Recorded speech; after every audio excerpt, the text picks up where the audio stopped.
Welcome back to We Who Work panel discussion. My name is Dawn Krusch, and we are back for our third discussion panel.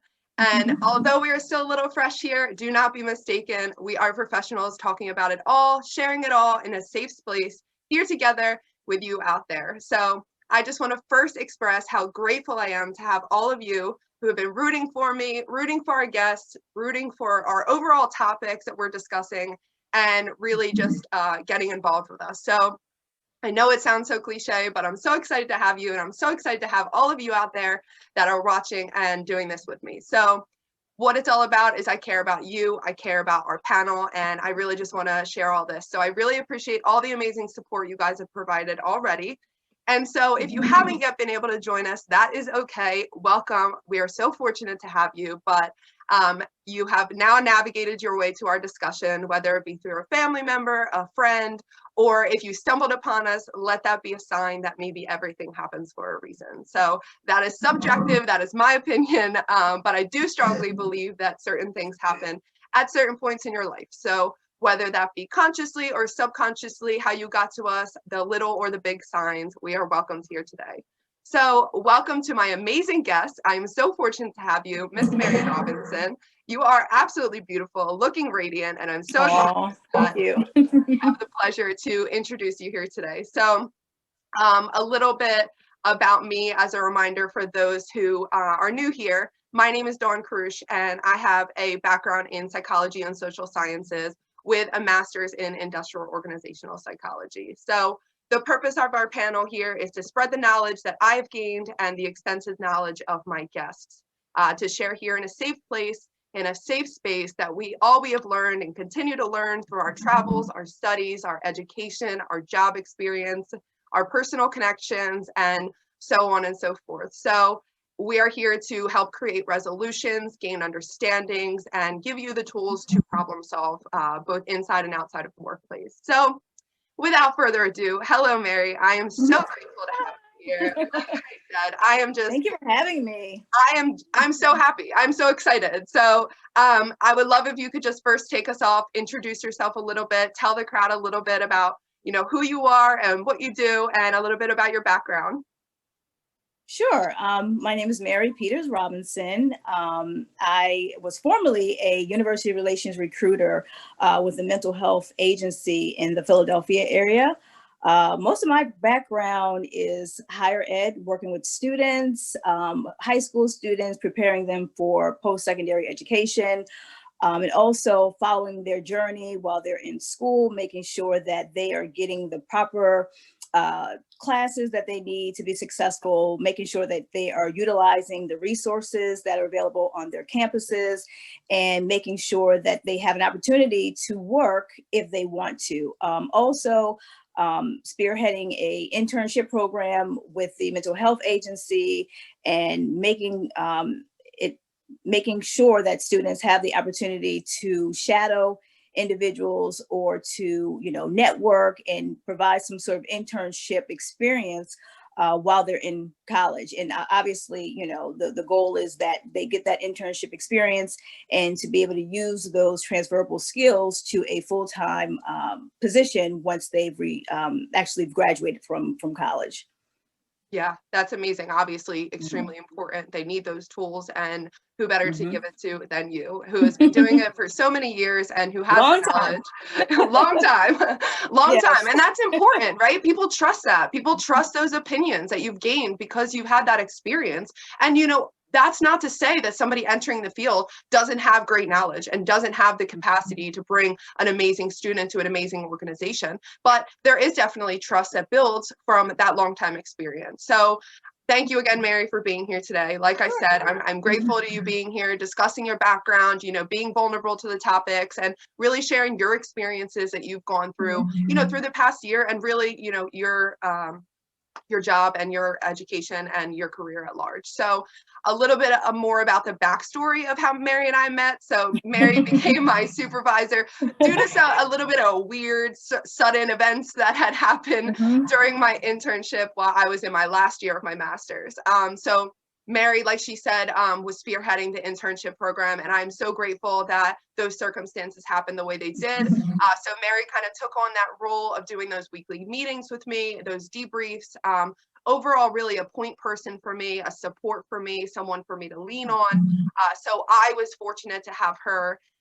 Really not only fortunate, but extremely happy that we were able to then cultivate the relationship that we have. So we've always supported one another. I've always felt her support. And so now it's really amazing that we have the chance to collaborate in a different kind of way. Yes. So I am super grateful. I know I keep saying that, but I appreciate it. I'm excited. So I'm just going to go ahead and just jump right in, and let's go ahead into our first topic. So now that we know a little bit more about you, learning more about university relations, advancing young professionals, we know throughout the past year, you know, a lot of people have been impacted, both attending school or planning to go into school. Parents worried about children, children worried about their futures, changing schools, all the above. So I would love for you to share a little bit with the viewers and the listeners, you know, the impact into your life and, you know, others that you've experienced in your line of work during COVID-19, and, you know, how you've seen how other social injustices maybe have impacted as well. Sure.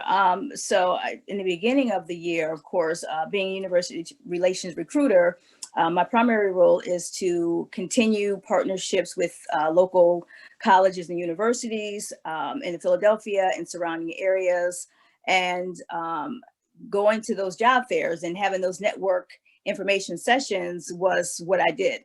When the pandemic hit, I kind of had to retrain my thought process on how am I going to recruit students for a mental health agency where I can't physically see these individuals. So a lot of the schools were really maybe reluctant in the beginning to actually set up online interviewing or online job fairs. So once that kind of started the ball rolling, maybe around May, June, I was still able to meet with students and to kind of go through that same process I would if I had been at a job fair. So, you know, collecting resumes and kind of giving the spiel about the agency, you know, where I was working. So the agency is mental health organization where there are several facilities where you're actually meeting with clients. So it could be a residential facility, it could have been a nursing home, a school-based setting.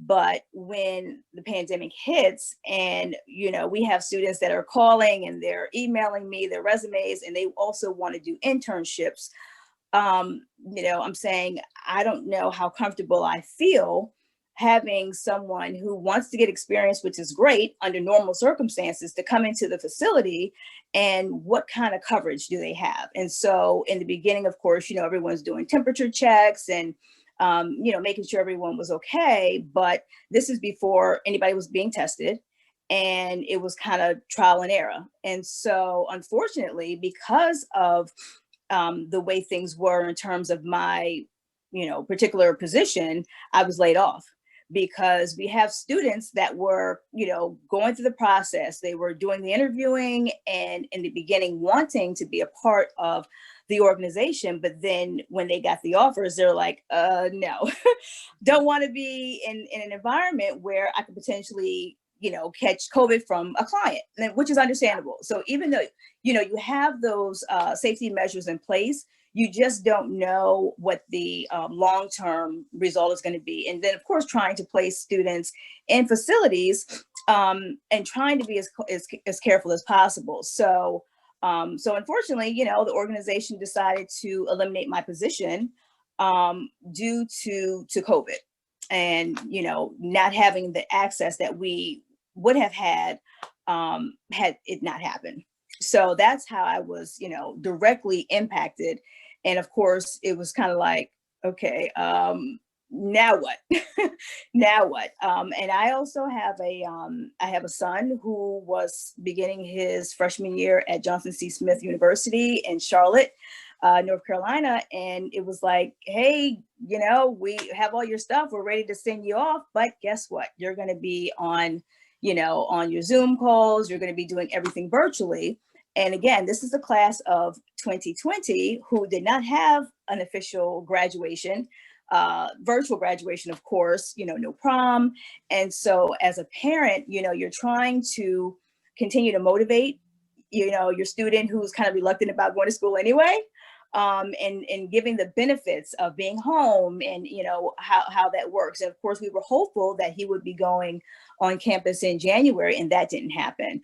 My daughter, she's, as of December, she's actually just graduated from the University of Delaware. Yay! So one done, check off the list. That's great. I'm so happy for you.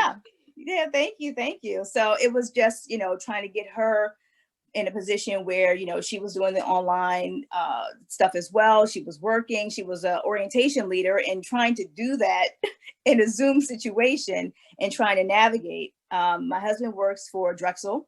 And so he had his, everyone had their spot. Everyone had their, location in the house. So nobody was kind of on top of each other. It was kind of like, okay, so who's doing what before I turn on, a blender or a vacuum, just kind of, but it worked out. It worked out. And, for selfish reasons, as a parent, I don't mind having my kids for an extra year home with me. So, because I know, once, kids go off to school and they may, come home, they may not, so I'm fortunate in that my son started school early. And so we were able to kind of help navigate that transition into college. And so I told him, I said, I'm going to treat you, I'm going to treat you like a college student, and I'm going to, I'm not going to wake you up. I kind of took my husband's man cave, and that became his virtual classroom. Mm-hmm. And so, I said, I'm not going to wake you up. I'm not going to ask you about your classes. I'm not going to ask you about your schedule, but I know the schedule and I know where you're supposed to be. So if there's like an 8:30 class and it's about 8:22, and I'm just like, I'm not going to knock on the door. I'm not going to knock on the door. And so, he went down and, he ended his freshman year. I think it was like a 3.5, GPA, like he's never had. So, so there were a lot of benefits to being home and being able to work together as a family, as a unit. I was previously working from home. So it was just kind of like, okay, so there's people here during the day now, So once you kind of get over that initial piece of it, and, and so when I was working, and then my husband would come upstairs, and it was, what's for lunch, or what are we doing? And it was, just trying to maintain that whole thing. But it really was a benefit to everyone. And unfortunately, obviously, with the political climate of everything, and Black Lives Matter, on top of not being able to see, your family through the pandemic. And that, I want to say, was probably the hardest. Absolutely the hardest. My family and I were very, very close. I hadn't seen my parents since February. My kids hadn't seen the, grandparents since Christmas. And so we were able to see my mother for her 75th birthday and come to Pittsburgh. We stayed in a hotel, and, we did the whole social distancing and everything. And I think, it helped. The other thing that has been beneficial is that my family, and I have family from New Orleans to DC to Massachusetts. And so we have been able to, since March, every Sunday, get on a Zoom family call every single week. And that it's been a blessing. It really, really has. And so when we have milestones, I have a cousin who graduated from law school. We were able to kind of, celebrate that achievement and be able to really touch base to find out what's going on in everyone's world. Who's cooking? What are you cooking tonight? And some Sundays we would get together and we'd play games. But again, it was an opportunity to touch base with family, to really see them, and thank God for, Zoom because and FaceTime. But that's the one thing that we have been consistent with. And that, I think, has really helped kind of jumpstart your week, during this process. But going back to, the Black Lives Matter movement, just unreal, just, absolutely unreal, of course, as an African-American to, sit and actually witness, the murder of George Floyd and, the awful things that have happened, during the summer, and Breonna Taylor, of course, and just to see the amount of support and acknowledgement when it comes to the things that, as an African American, experiencing racism and having those things to really come to light. And a lot of times, people kind of turn a blind eye to so many things. But here it is, CNN, you can't ignore it. It's all there. It's all video. It's not hearsay. It's there. And to be able to take a stand to say, you know what, enough is enough. This is not going to work any longer. We've been dealing with this for centuries. But to have it played out the way it did, you feel like things have changed on some level. I think there's a lot more awareness, but so many things are still, needing to be exposed, And the list goes on, but being able to be an advocate and to be able to voice your opinion and to be in support and stand in solidarity to the people that are out in the trenches, so to speak, to really be able to affect some sort of change. It was powerful, absolutely powerful. Yeah. I mean, even watching it on TV as a white woman who has definitely had privilege in my life, and who now understands it better than I did, and who has always been open to people of all cultures, of all backgrounds, of all colors, no matter if you like men, women, whatever you like. I am a person who is open to everyone. That's why I like this panel, that everyone can be inclusive with one another. But even my eyes have been open to turned a new page for me, which I'm grateful for. And I'm extremely grateful to have you here talking about it, because these are real life issues, real time, right now, that we are facing. And it is extremely important. And, this panel and these platforms cannot provide enough awareness for the struggles that African Americans have faced, both in our country and really around the world.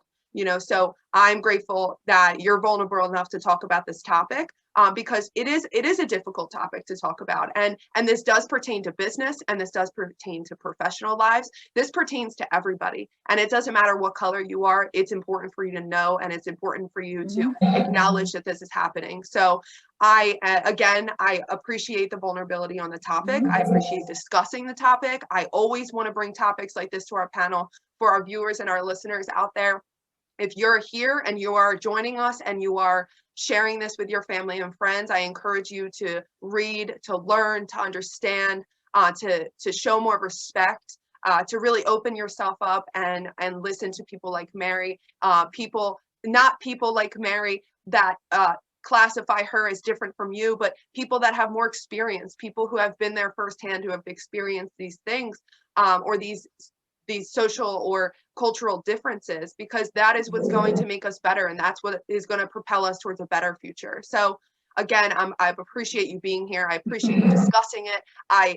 It's not always easy. It's not always an easy topic, and these it's not. No, and it's not, but it has to be. It has to be said. And when you have an opportunity to have, a platform, because I know, and I share with my friends and family, is that the conversations that I have with my son, who's now 18, is very different than some of my colleagues' conversation that they have with their 18-year-old son, who are of a different nationality than mine. So from the time that Trayvon Martin was killed, I've had those conversations, the what ifs, the different scenarios, creating scenarios on what would you do? What would you do? And I mean, just random times he might be on, playing the PlayStation or, watching something on television. And I'd say, hey, what do you do if this happens? That's the conversations that I have. And then with Sandra Bland, it wasn't just, oh, let's have the conversation with my son. Now I'm going to have the same conversation with my daughter too. So it's across the board.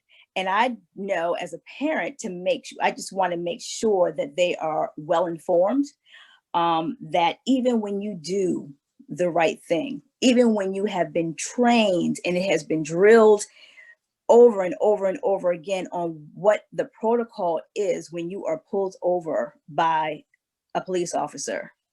Even when you do the right thing, does not mean that they're going to spare your life. But we have to have the conversations.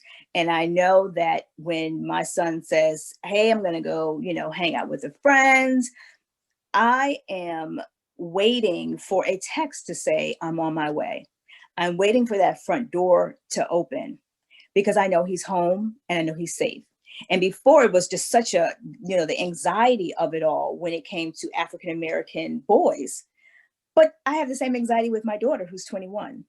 So again, you have to, revisit those conversations. You have to have real conversations with the people that you interact with. And you can't be afraid of how someone is going to, perceive you or think differently about you. It's about survival. It is about survival. And I have got to make sure that my children have the tools they need in order to be not just successful, but to live, to be able to come home every day and tell me how their day went, to give me that phone call, to give me that text. And so those are the things that, continue to haunt you. And when you're watching television and you look and you say, okay, that may not have happened in my family, but we're all connected. So it may not be your immediate family. There may not be any bloodlines there, but that's still your family. Yeah. That's still your family. And you have to do the best you can to inform the people that you love, the people that you interact with on the things that are really happening in the world. It's not, it's not, going to go away. You just have to learn how and figure out how you're going to react to it. Yeah. And of course, I mean, you're speaking directly to all the parents out there that are going to be listening and watching this, all the African-American moms and dads who deal with those same struggles, who go through those conversations. I know I've had conversations with my parents on my end of how I act and how I respect and how I understand those of a different nationality, those of different race, those who come from a different background than I, those who have been less fortunate or even more fortunate, because we all have a space that we can fill, no matter how much money or wealth or prosperity you have. There's always room. So I am grateful to you for talking about this really difficult topic, but that's so necessary, and that all of our viewers and listeners, I really want to drill it into you. This is a place where everybody is equal. This is a place where everyone can feel that they can talk about these hard topics, because these are real issues we are dealing with right now. We are watching it on TV. We are experiencing it in real life, whether you are Black, white, Asian, American, or you are from down under. I don't care where you're from. I don't care where you grew up. It is important for you to understand and learn and grow from this experience with Mary. And it's extremely important to me as a viewer of mine that you support this platform and you support our panelists that come on here and share such vulnerable topics. So I mean, everything you talked about is not only so relevant in today's society, it's important for people to hear. And like you said, it's not always easy conversations, but you need to do your due diligence as an African-American woman to teach others, but not that it is not your job to educate everybody. It's important that everyone also educate themselves, so that's what I want to drill into people as well. So, I'm so happy that we got off on this topic, because that's really what's more important to me as well. So I just would love, everything you said as far as, being in the house with your family, having those positive and negative experiences, but learning and growing, and, like being laid off during a pandemic. So many people can relate to that. I mean, so many people have gone through that, whether you have the same background as Mary or have a different professional background as Mary. Many of us can relate to that. And it's very difficult. It's been difficult. And one thing that you said that I didn't ever think about was, bringing these students in who are, maybe starting an internship, and, you have to make sure they're fully covered on health insurance, and that's such a good point that you make, that maybe, others haven't thought about, or their children are going into an internship, or they're going to be leaving college, or their college into a working position, and they need to think about that as well. So you not only gave me great ideas, and you not only provided me with information, you provided our viewers and our listeners with a lot of amazing information. So I appreciate that. Yes. As we move forward, is there any tips that you would like to provide for either students that are listening or parents that are listening as they transition out from, going to school into a working position or an internship, or the parents who are, kind of in your position of where you've been throughout the past year? Oh, absolutely. And I will say for the younger grades, grade school, middle school, high school, I commend those parents because my friends and I, we have conversations about, if we had school-aged children and you're working a full-time job, that's a lot. So, that is commendable. I have young adults where they're obviously self-sufficient, where, you're just kind of popping in, you're just kind of checking in from time to time, but that's a lot. It's a lot, and making sure that students are getting everything they need and making sure that, they're still being successful while being at home. So in the event that, you are a high school student and you are looking to go off to, post-secondary education at this point, unfortunately, even I know the summer before, both of my children went off to college, that was the time to do college tours. You weren't even able to do college tours, doing a virtual tour is not like being on a college campus and seeing, what the library looks like, what a dorm room looks like, what the next 4+ years are going to look like. So one of my suggestions would be to network with the people that are attending that school. Unfortunately, you're not able to necessarily go on campus and get the full tour. So my son, like I said, he was scheduled to go to school in August. And so even though he was going to be online, we were able to still go to the school, see the campus, and kind of get an idea of where he was going to be in school. You can always network, get in contact with the admissions offices at the different schools that your children apply to, because I'm sure they have something set up, whether it be virtual. My son did, it was like a back to school event that was online. It was a networking thing online. And so it was very, very interactive. And so each admissions office should have something prepared, whether even if you're just meeting with a counselor, if you're meeting with some students, upperclassmen, to kind of give you an idea as far as what to expect when you are able to come on campus. You can do that kind of homework now. And so once those acceptance letters start rolling in, this is February. So you should have already applied for your financial aid. It actually opened October 1st. And so now you're looking at how you're going to pay for school once you actually have, your acceptance letters. And so there's a lot of things that you can do in the meantime, in between time. Scholarships, if you're looking for scholarships, this is the perfect time to get those essays together, to work with your school guidance counselors to get those recommendations done. It can be done in the next, few weeks. So the main thing is connection and making those connections with the schools and the students that are currently on campus. If you have an opportunity to meet with a counselor, to have those questions answered and to find out what is going on as we move forward. What is the new protocol for each individual school? I think I heard earlier, I believe it may be Rutgers, that they have already made the announcement that there's going to be no graduation in May. Some people, some schools are doing virtual, some are not. But in terms of just preparing, making sure that if you are in high school and you have an essay that you need to have someone look over, your school should have those counselors, those same guidance counselors, your English teachers in place in order to help you before you hit send. Please make sure that you are reading the information, because I've looked at acceptance letters.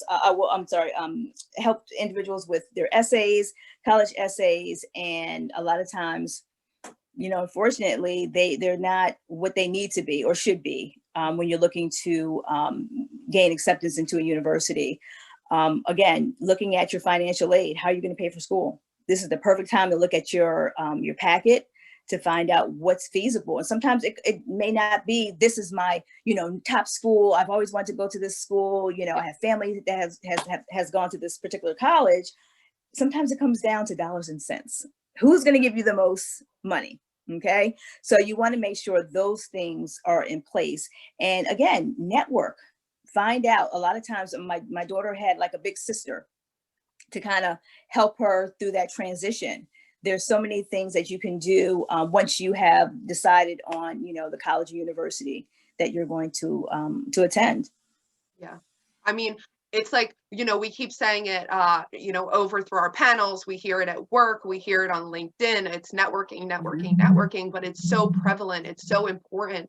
And it cannot be undermined. I mean, it cannot be said enough, really, because I want everyone to just drill it in out there, whether you're a student, a professional, a mother, a father, it doesn't matter. Networking, providing that support, seeking out resources, utilize this as a resource for you to, propel you forward in whatever way. And, like Mary said, I mean, changes are still happening. Seeking out those protocols, learning about them, getting yourself educated before you even hit the ground running is extremely important, So this is coming from someone, guys, listen, I mean, Mary knows it best. I mean, Mary's been doing this for many, many years, and she has now seen it through the pandemic as well. So, we're all experiencing this pandemic in a different way, both positive and negative, but really, we're continuing to try to stay motivated the best we can, continuing to move towards our goals, and don't deter yourself from your goals just because they look different than they did before.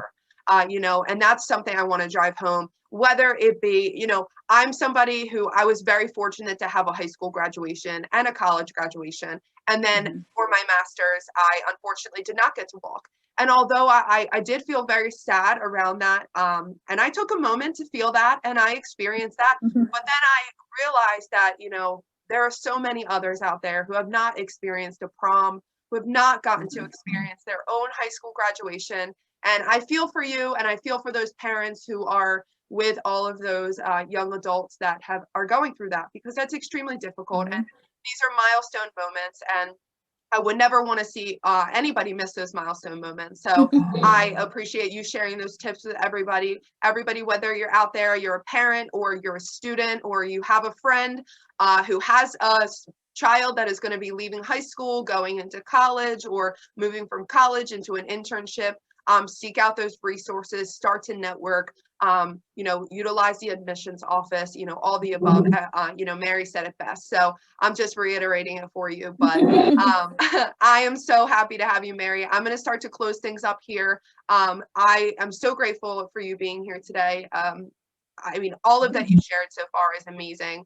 I'm going to just ask you one more question before I let you leave us off with some stuff, but I want you to tell the viewers a little bit about, how you have continued to stay motivated, in your house with everybody kind of walking around, which is kind of a good thing as a mom.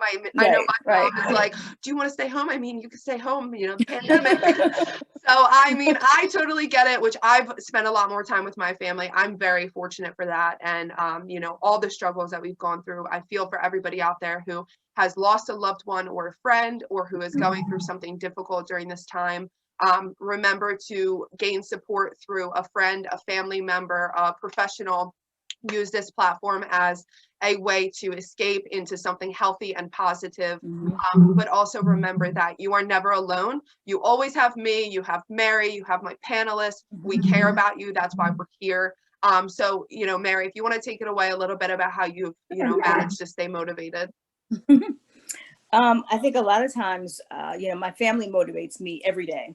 Going back to the family Zooms every Sunday night with the family has been, amazing. To be able to continue that same momentum since March has been really, really great for, my development and staying motivated. But in the process, I'm also trying to motivate my son while he's in school, and he's just kind of like, it's kind of like, whatever, mom, I'm in class, and then I'm free the rest of the day. And he's getting discouraged, although he's doing well. And I keep saying, hold on, because when you're finally on campus, it's totally different. It's going to be completely different, and you're going to love it, but you have to just hold on a little bit. So I actually started a business. And so I have really kind of taken that on. It's a jewelry business. And so that has been, really great for me in terms of keeping my motivation to kind of keep pushing, because now I have this business and I'm doing, lives on Facebook and, sending things out to, for my customers and that kind of thing. I've also have a background in photography. So I had started a photography business a couple of years ago, and I just kind of picked up the camera again and started kind of, talking to folks and doing some headshots and, where you're still, doing the social distancing, but really maintaining my household. And sometimes, with the everyday running and the routine and going to work and coming home and cooking and cleaning and doing it all over again, this actually gave us a chance to kind of just stop and really pay attention to what's going on around you. And so, instead of just the weekend to kind of catch up with things, I mean, I'm in contact with people from, elementary school and high school that I haven't had a chance to touch base with. My mother's a big advocate and proponent of writing a letter. She's like, everyone's emailing, everyone's texting, I want a letter, and so we're forced to sit down and write her a letter. So basic, little things like that, where you're continuing to move forward. The good thing is that we know this is not going to last forever. So that has been a huge motivator. The fact that my children are healthy. My daughter actually did have COVID. She had a mild case of COVID. My brother was affected by it. So I'm grateful. Grateful that, it didn't get to the point where they had to be hospitalized like so many others who have lost their lives. But it's a scary time.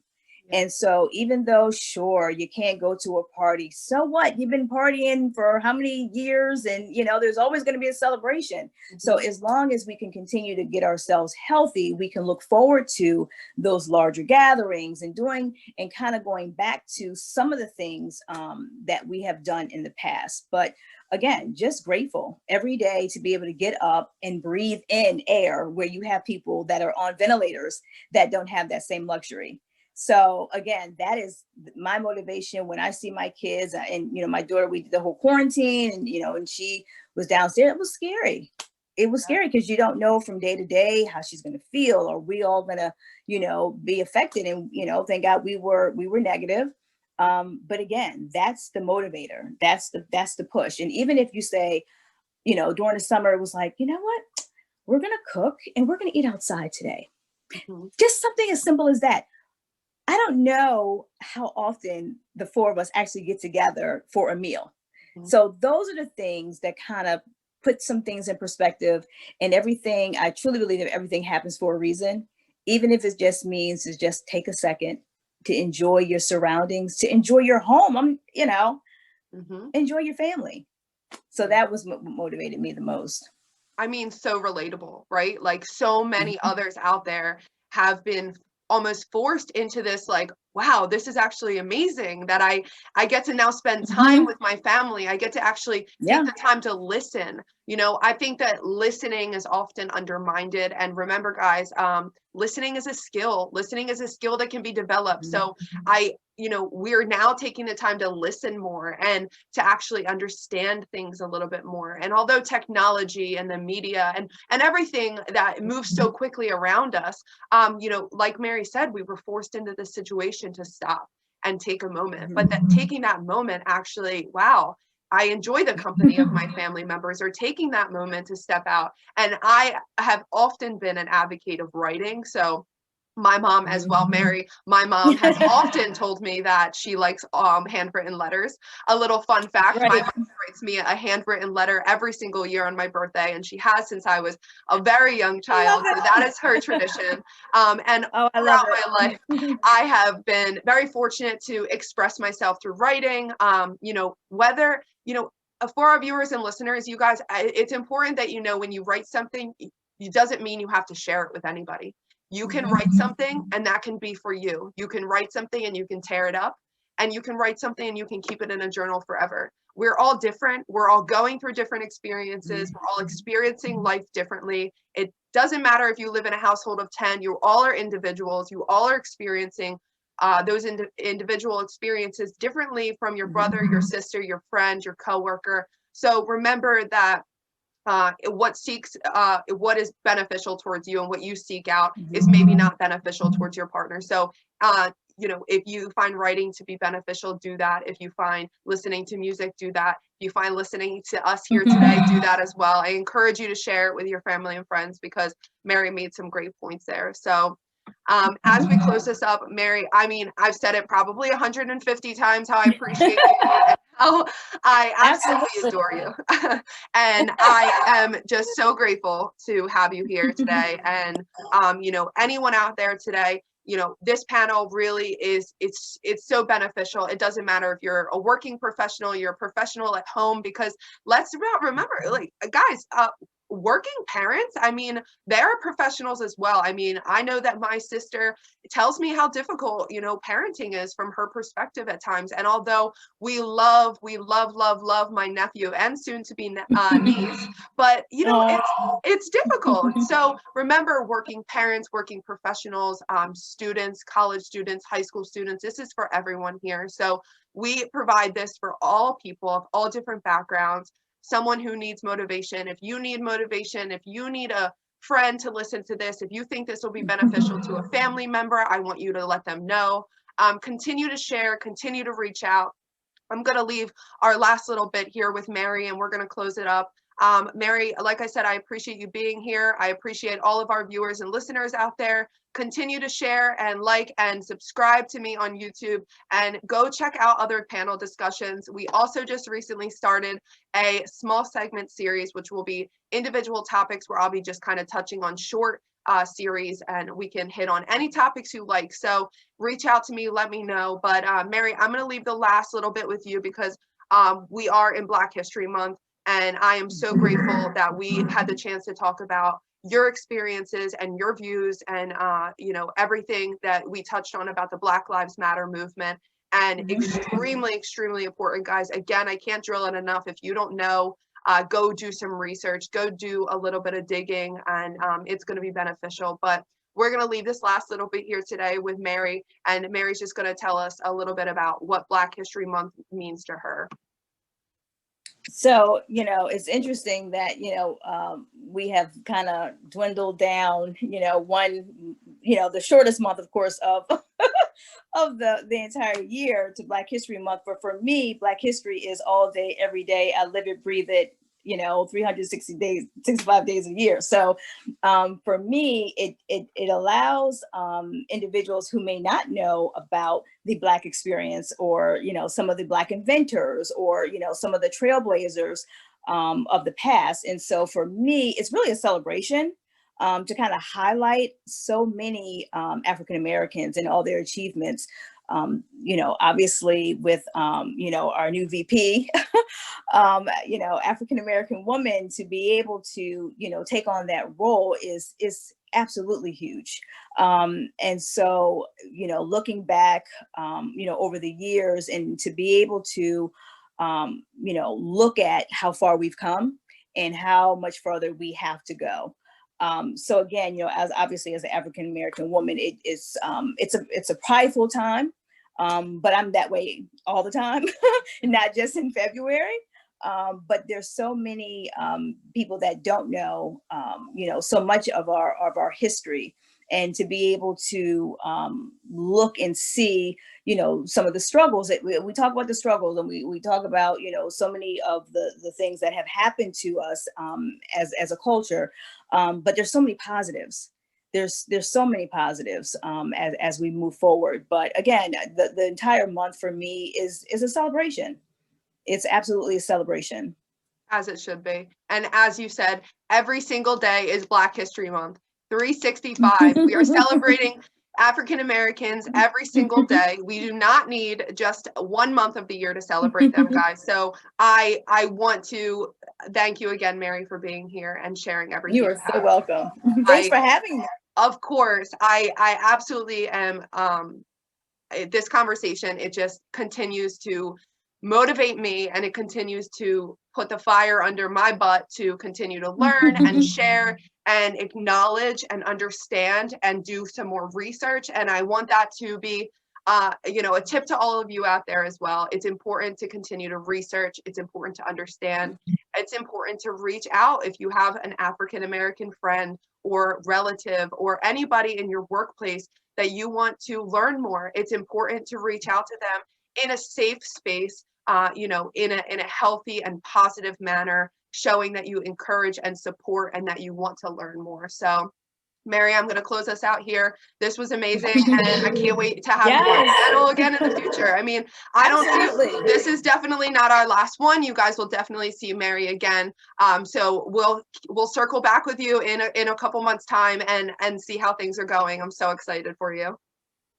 Great. Thank you so much for having me.